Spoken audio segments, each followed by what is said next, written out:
Журналистика не умирает, и то, что сейчас есть некий прессинг, журналистам скоро вообще не будет, исчезнет или будет на минимальном уровне. Журналистики не будет или прессинга не будет? Прессинга не будет.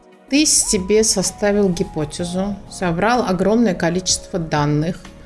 Твоя гипотеза не подтвердилась. Что дальше? Ничего страшного. Лимит зимний месяц, да, декабрь, январь и февраль, то, соответственно, рождаемость должна вырастать в сентябре, октябре, ноябре. Проверим. Сколько женщин зарабатывают, сколько мужчин зарабатывают, сколько женщин работают, сколько мужчин работают, вообще сколько их в парламенте, сколько их в должностях, сколько убийств приходится на женщин, сколько на мужчин. Привет! Академия трех медведей представляет подкаст о таджикских журналистах «Новые медиа». Мы говорим о трендах, успехах и новых проектах. Подкаст создан при поддержке представительства Института по освещению войны и мира в Центральной Азии в рамках проекта «Развитие новых медиа и цифровой журналистики». Меня зовут Зибота Джибаева и мои гости, мои коллеги. Сегодня у меня в гостях журналист медиагруппы «Азия Плюс» Пахманер Надиров. Он один из немногих таджикских журналистов, который работает с большими данными, то есть дата-журналист. Давай сначала для начала решим, интересны ли такие данные таджикской аудитории. Именно те, которые рассказывают просто, но с использованием больших данных. Здравствуйте, спасибо за приглашение. Если исходить из большого интереса сегодняшней аудитории, они читают криминал, истории, Келин, Штуман, вот это. Поэтому давайте ориентироваться на середину где-то. Я думаю, что любой материал любого формата читается, если он интересен. То есть то же самое истории, интервью, даже новость, если красиво подать, читают. Да. Интересно подавать, читают. Что касается журналистики данных, то интерес небольшой, но и замеров пока нету, потому что у нас очень мало таких материалов, примеров, поэтому нельзя сказать, что вообще нет интереса. Наверное, со временем будет ясно. По крайней мере, наши материалы набирают неплохо просмотров. Угу. А почему мало материалов? Причин тут много, потому что... Давай, первая причина, на которую я сейчас попытаюсь угадать, на которую ссылаются все таджикские журналисты, у нас нету данных в открытых источниках. Нет. Это не эта причина. Нет, не эта причина. Причина в том, что у нас мало дата-журналистов. И вторая причина – это то, что это очень трудоемкая работа, и редакции не готовы оплачивать такой труд. Вот почему не делают. Что касается данных, то да, они тоже не так много, но можно работать. Тем не менее, мы с тобой прекрасно знаем о том, что довольно много было тренингов по дата-журналистике в Таджикистане. В итоге я видела, там анализировала некоторые материалы. Да, красивая инфографика. Красивая, не более. Там интерактивная, опять же, да, не более. То есть ничего интересного для себя я там не могла найти. Почему так происходит? Опять-таки тут несколько причин. Первое, хочу сказать, что дата-журналистика – это вообще не инфографика. Инфографика вообще не входит в дата-журналистику. А в дата-журналистике таблицы таджикских журналистов просто взорвались, блин. Да, таблицы, которые используются в дата-журналистике, это называется визуализация данных. Это ни в коем случае не инфографика, во-первых. Что касается, почему у нас нет таких материалов, хотя у нас было много тренингов. Во-первых, наверное, надо думать о тренерах, кто был тренером в таких тренингах. Во-вторых, как участники слышали, изучали. В-третьих, кому-то лень столько работать. А ты почему решил заниматься этим? Честно говоря, я просто вдохновился работами киргизских коллег. Я проходил несколько тренингов от кыргызских коллег, да, там Савия Хасанова, Алтинай Мамбетова, Анастасия Валеева. Прямо несколько тренингов, потом они показали свои примеры, они интересно рассказывали и в конце сказали, что начинай уже. И я решил что-то сделать. Это ты сейчас говоришь о тех девушках, которые открыли школу данных Кыргызстана, да. Да. Анастасия Алтинай. Я, кстати, тоже вдохновилась. Меня поразило, что они смогли собрать данные даже по уровню шума в Бишкеке во время пандемии. То есть настолько невероятно, да, подойти к этой теме и попробовать проанализировать, собрать данные. Это просто вот... потому что у них есть такие данные. То есть есть такие данные. Вот этот вопрос. Кто собирает данные помимо журналистов? Например, мы, журналисты, так, разберемся, журналист только обрабатывает уже имеющиеся данные. Только не в Таджикистане. Почему? Потому что в Таджикистане он сначала должен собирать все эти данные. С разных источников, с бумажек. Их же нет в открытом доступе, в машиночитаемом формате. Не, в любом случае, там, например, в других странах тоже, скорее всего, такие же проблемы есть, и не все данные даются в машиночитаемом виде, да? Но тем не менее, смотри, у нас подключаются ли к таким исследователи к сбору данных? Анастасия, да, они же, и Алтинай, они не журналисты, фактически. Да. Они исследователи, да. Которые помогают журналистам, тому же Клоп-КД, да, например, собирать и обрабатывать данные. Да. И делать на основании этих данных журналистские материалы. У нас таких кейсов не было. Я не думаю, что прямо они готовы с нами работать. Но вот исследователи, молодые исследователи, новое поколение, возможно, они в будущем начинают работать в этом направлении, как-то содействовать журналистам.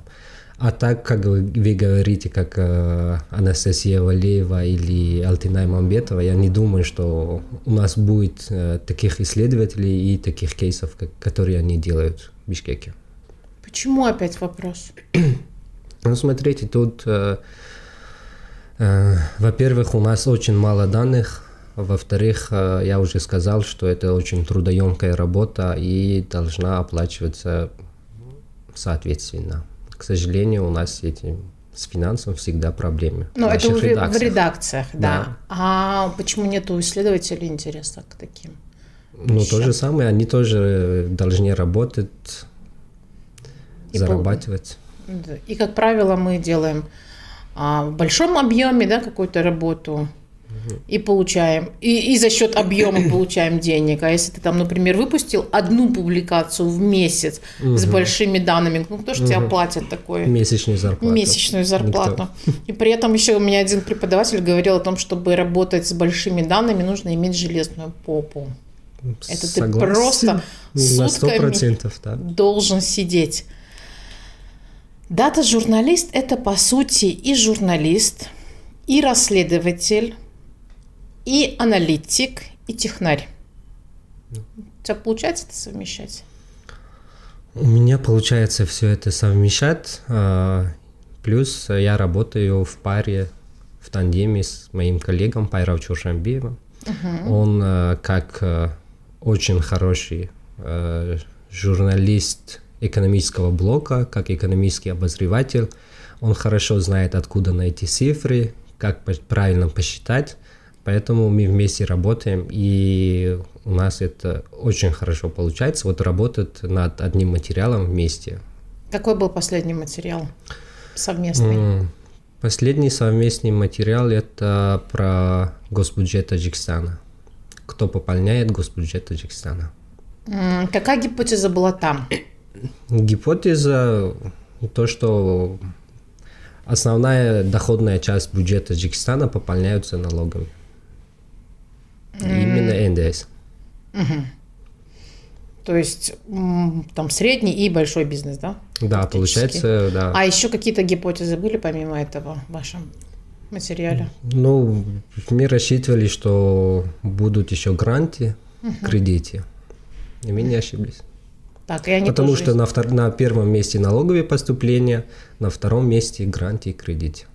Мы взяли просто данные за 10 лет, с 9 до 19. И где-то можно посчитали. почитать этот материал? Этот материал можно читать на сайте Кабарежа, потому что мы для них делали это. Это как раз-таки школа, да, которая поддерживает наш подкаст. Да. Школа Кабаразия у них на сайте. Сейчас работаете над каким-нибудь большим проектом по дата-журналистике? По дата-журналистике сейчас работаем над материалом, опять-таки, госбюджета Таджикистана, но это уже будет о том, куда расходуется бюджет Таджикистана. Но там, только там по анализ за открытым, 10 лет. Да, там по открытым данным, по данным Министерства финансов. Они состав бюджета публикуют ежегодно. Вот смотри, там есть пункты, которые не публикуются, они засекречены, и как бы, ну, выходит, что неполная получается информация, да? И проанализировать иногда получается такие материалы или нет? То есть Мы такие остальную данные. часть дадим, то, что есть. И обязательно в статье укажем, что у нас есть и такие статьи бюджета, которые скрываются. Ну, в принципе, да. Можно так предположить, что если вы проанализируете госбюджет за 10 лет, поймете, да, что там 30%, например, уходит на те статьи налога, которые не афишируются. Допустим, да, в среднем. Примерно вот так получается. Примерно вот так получится. Смотри, ты сейчас говорил о гипотезе. Этот вообще навык приобретается или это вот прям такая врожденная чуйка? Потому что гипотезу ты выстраиваешь до того, как начинаешь собирать данные. Или наоборот? Когда как. Так, Иногда получается, что сначала гипотеза, потом поиск данных, потом там анализ, либо гипотеза утверждается, либо опровергается. Есть такие случаи, когда вот просто взяли данные, анализировали и на основе уже анализа данных пришли к одному мнению. Ну, то есть вот так, и давай с этого оттолкнемся и сделаем вот такой материал. Есть вот такое тоже. Но при этом навык это приобретенный? Гипотезу, умение выстроить гипотезу. Это вообще навык любого журналиста. Потому что не только в дата-журналистике, и в расследовании, и вообще-то в таких аналитических, да, небольших материалах, журналист тоже должен поставить гипотезу и работать. Без этого никак. А у кого-то это получается со временем, а у кого-то, к сожалению, нет. Кто-то не может составить гипотезу. И, наверное, у него есть другие стороны лучшие. И он пойдет в ту сторону. Смотри, ты себе составил гипотезу, собрал огромное количество данных. Твоя гипотеза не подтвердилась. Что дальше? Ничего страшного.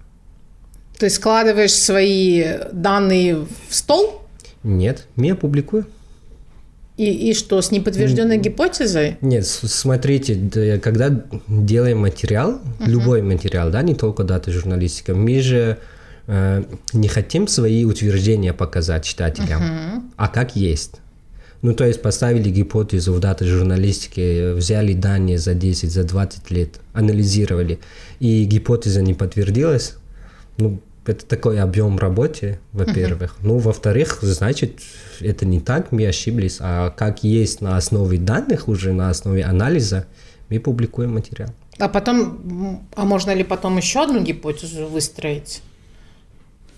После того, как ты обработал, твоя не подтвердилась, ты видишь другую и начинаешь ее анализировать. Да, получается, если не подтвердилась, другая гипотеза будет, но в конце будет решение, какого-то к чему-то придем, и это уже опубликуем. То есть я о том, что если гипотеза не подтвердилась, все бросили и не публиковали. Такого не должно быть. Окей. Сколько уходит в среднем на один материал по времени? На один хороший, качественный материал, да? Например, по госбюджету сколько вы работали? По госбюджету мы работали примерно неделю, да. Вот. Еще это как сказать, не целый рабочий день работали, потому что там сбор данных был чуть легче, потому что хоть не в машиночитаемом формате, хоть не в открытом доступе, такая статистика дает Минфин. Поэтому, мы взяли полуготовые данные, перевели их в машиночитаемый формат, анализировали, посчитали и написали текст, делали визуализацию. Так, давай тогда уточним для наших слушателей все-таки, потому что не все разбираются в дата-журналистике. Машиночитаемый текст – это какой текст? Это текст формата Excel, CVS. Есть другие продвинутые форматы, которые у нас вообще нет еще, и мы не пользуемся ими. У нас даже нет Excel формата, у нас максимум, что есть, это формат Word и отсканирование таблицы. Но на сайте стратегии есть некоторые таблицы в формате Excel, но с ними тоже надо работать, потому что там есть такие данные, когда, например, данные с 2010 до 2018, а там 16 год отсутствует, например. Там либо надо будет найти, поставить эту цифру туда, либо взять до 15 года, да, до этого, либо после этого. 16-го, 17-го, 16-17, да, чтобы часто посчитать такое правильно. Бывает? Нет. Не часто, но есть такие случаи. То есть ты хорошо, там вышел, отсканированный иногда бывает, да, эти? Я подозреваю, что госбюджет был как раз в формате Word или отсканированный вордовский файл распечатанный. В лучшем случае это PDF-файл. PDF. Да, и ты сидел и ручками все данные вбивал? Да. Весело. Так еще же получается, мне интересно всегда, знаешь, я тут вспомнила один момент. У нас журналисты иногда пытаются делать материалы с использованием больших данных, и иногда я замечаю, что цифры даются то в одном месте в долларах, в другом месте в самани, а там в третьем месте еще, может быть, в российских рублях. Ты к какому знаменателю обычно приходишь? Смотрите, есть, например, по госбюджету это никак нельзя в долларах указывать, это утверждается в Сомони, и надо посчитать в Сомони. Поэтому мы посчитали в Сомони, но так как этот материал был опубликован на платформе Kabar Asia и на большую аудиторию, мы в скобках показали в долларах основные цифры, какие-то основные цифры по бюджету. А тут еще приходилось ковыряться по курсовой разнице, да? По курсу. Приходилось добавлять? Да. Но этим всем занимается Пайрав Чошамбиев, поэтому... А чем ты занимаешься в таком случае? Смотрите, мы тему обсуждаем вместе. Вместе составим гипотезу, какие данные нам нужны, таблицу. Он занимается поиском данных в основном. Я занимаюсь очисткой, перевод данных в машиночитаемый формат, анализ, визуализация и текст пишем вместе. Мы с тобой тут пока обсуждаем, медведи говорят, что очень скучно получается подкаст, и им до сих пор непонятно, что такое вообще дата-журналистика, что такое большие данные, и я хотела на простом примере, он немного смешной, рассказать, что это такое вообще есть. И что такое гипотеза? В Таджикистане ежегодно, последние 2 года только не вводятся, но в этом году нас опять постиг лимит на электроэнергию, и все шутили, что с появлением лимита увеличивается рождаемость. Что людям еще делать? Света нету. И мы хотим проверить данные по месяцам за 10 лет, с 2007 по 2017, как раз период, когда был регулярный лимит, проверить, увеличилась ли рождаемость, если там лимит зимний месяц, да, декабрь, январь и февраль, то, соответственно, рождаемость должна вырастать в сентябре, октябре, ноябре. Проверим, если подтвердится наша гипотеза, это, конечно, смешно будет, а может быть и не подтвердится, и тогда можно будет всем сказать, что, ребят, вы неудачно шутите, и лимит никак не влияет на рождаемость в стране. Ну вот как бы, я думаю, что теперь, Медведев, вам понятно, что такое большие данные и что, да, и что такое будет, гипотеза? Это будет очень интересный материал, я думаю. Вы уже нашли данные по месяцам, потому что я не видел таких данных на сайте Статкома. Нет, еще пока не нашли, только гипотеза мы пока собираем. Ну, по годам есть, а по месяцам вам, наверное, надо будет по сборникам. По сборникам. По сборникам Статкома там можно найти, да. Ну вот попробуем. Я просто говорю, что это было бы прикольно. И это было вот как раз-таки гипотеза, которую можно опровергнуть или подтвердить. Да. Маленький кейс будет, конечно. Там не будет же больших... Не, маленький кейс это будет для читателей. Это для вас не маленький кейс. Да, нет, нам-то придется обработать много данных, а читатели, хоть посмеются на самом-таки деле. Ты говорил о кыргызских журналистах, точнее, о кыргызских дата-журналистах. Какой последний кейс вышел, например, у Алтынай той же, да, с Анастасией Валеевой? Так. Мы с тобой вот до подкаста ты говорил, что они опубликовали... Сания опубликовала новый. Не, Савия опубликовала данные другого журналиста. Но они очень такие интересные. Они анализировали участие женщин, скажем, во всех отраслях, сколько женщин зарабатывают, сколько мужчин зарабатывают, сколько женщин работают, сколько мужчин работают, вообще сколько их в парламенте, сколько их в должностях. Ну, там анализ получается по данным, и там еще говорится о том, что сколько убийств приходится на женщин, сколько на мужчин. Кто в основном убивают женщин. Там не наоборот, да, не женщина убивает мужчин. Угу. Ну, там по процентам показали, что в большинстве случаев это мужчины убивают женщин. Есть и случаи, где женщины убивали женщин. Ну, то есть я просто читал, там, не знаю, где-то 15 строк, по-моему. Скажи мне, а какой материал по дата-журналистике тебя прям очень сильно вдохновил или зацепил? Это был материал по мигрантам. Кыргызские коллеги делали из Клопа, по-моему. Там же участвовала Алтынай и Савия.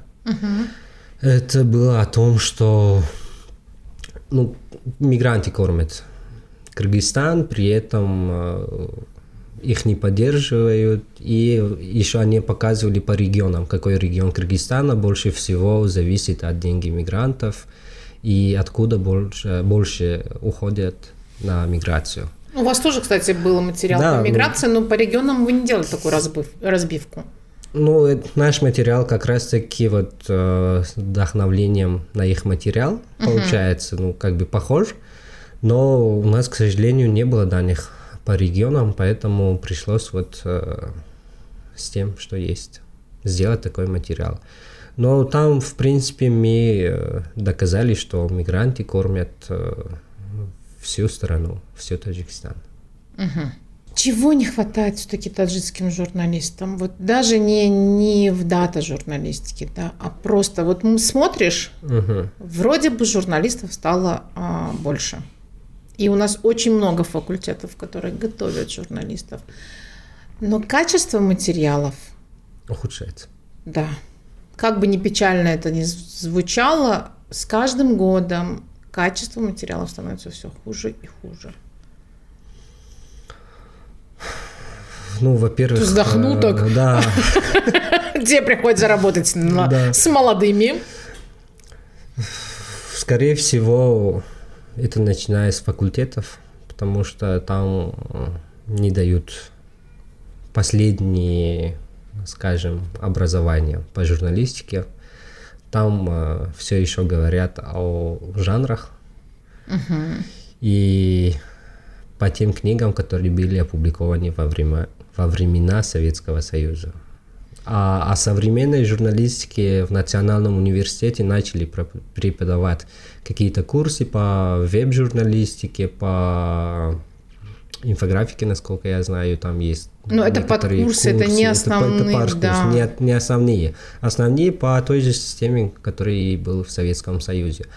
А Вторая причина в том, что молодые, кто приходит в журналистику, они сами не очень заинтересованы, не знаю почему, хотя некоторые из них прямо хотят быть журналистом, но они не хотят много трудиться. А чтобы стать современным журналистом, чтобы изучать новые форматы, подавать материалы в новом формате, надо много-много-много изучать. И читать книги, а не там смотреть ролики, да, скроллить ТикТок или сидеть на ФБ и так далее. Вот причина в этом, по-моему. И еще в настоящее время таджикским журналистам не хватает смелости. Но это понятно почему. Так, смелости. Просто рассказывай даже истории хорошие, писать, человеческие. Это проблема, да. Я согласен на 100%, просто говорю, что ей смелости не хватает, вот даже истории делать. А где-то навыков нету. Кто-то не может найти платформу, кто-то не может найти финансирование, скажем. Потому что прежде всего он должен зарабатывать на это, как бы он должен жить, помимо того, что он журналист и делает крутые материалы. Он должен кормить семью. Какое будущее вообще у журналистики в Таджикистане? У журналистики в Таджикистане это очень сложно угадать, но, наверное, в следующем году я вам могу дать прогноз. На сколько лет? Почему в следующем году? Странно как-то. Не в этом году. Это, наверное, зависит от политических изменений в стране. Угу. И ты их пророчишь нам на следующий год? Да. Не в этом году? В этом году можно сказать, что журналистика не умирает, и то, что сейчас есть некий прессинг, журналистам скоро вообще не будет, исчезнет или будет на минимальном уровне. Журналистики не будет или прессинга не будет? Прессинга не будет. Не будет прессинга? Не будет. Журналистов не будут прессовать? В ближайшем будущем не будет. Я так думаю. Ох, ничего себе, такой радужный прогноз. А у дата журналистики какое будущее в Таджикистане? У дата журналистики тоже неплохое будущее в Таджикистане, потому что вот проводятся тренинги, все-таки есть люди заинтересованные в этом, есть люди, которые несмотря ни на что, да, несмотря на то, что вообще нет данных, мало данных, и нет их в машиночитаемом формате, как-то стараются что-то сделать. Поэтому все-таки будет дата журналистика в Таджикистане, и еще если у нас будет база данных, как в Кыргызстане или в Узбекистане, то это будет намного лучше, намного круче и развивается дата журналистика. Кстати, в Узбекистане начали 2 года назад, 2-3 года назад начали создавать такую базу данных на государственном уровне. Там привлекли специалистов из Всемирного банка, из международных организаций, и они делали очень крутую базу данных. И журналисты узбекские уже пользуются этой базой? Начали. Они тоже начали, но пока таких ярких кейсов я не видел. Возможно, их еще надо обучать дата журналистики, потому что, как мы понимаем, у них там очень тоже долго было. Долго была старая журналистика, как и у нас. Даже тренингов не было. Так, а ты тренинг сам не собираешься проводить по дата журналистике? Или еще пока опыта маловато? Пока я собираю кейсы, пока набираю опыт, но был. Почему нет? Я уже записался на видеокурсы от CRTG. Да, это мы рекламу делаем сейчас, тренинги для начинающих журналистов. У нас там как раз-таки есть пару уроков, да, по большим данным. 2 урока по большим данным, 2 урока по... визуализации. Нет, 2 урока по инфографикам, по картам, скажем, визуализация, формате, да. Окей, супер. Так, и на этой оптимистичной ноте, радужной, что Бахманер нам пообещал, что у нас прессинга журналистов будет меньше. Да, мы заканчиваем этот подкаст. Он был создан при поддержке представительства Института по освещению войны и мира в Центральной Азии в рамках проекта развития новых медиа и цифровой журналистики. Мнение автора подкаста и нашего гостя может не отображать официальную позицию IWPR. Спасибо. Спасибо вам. Пока.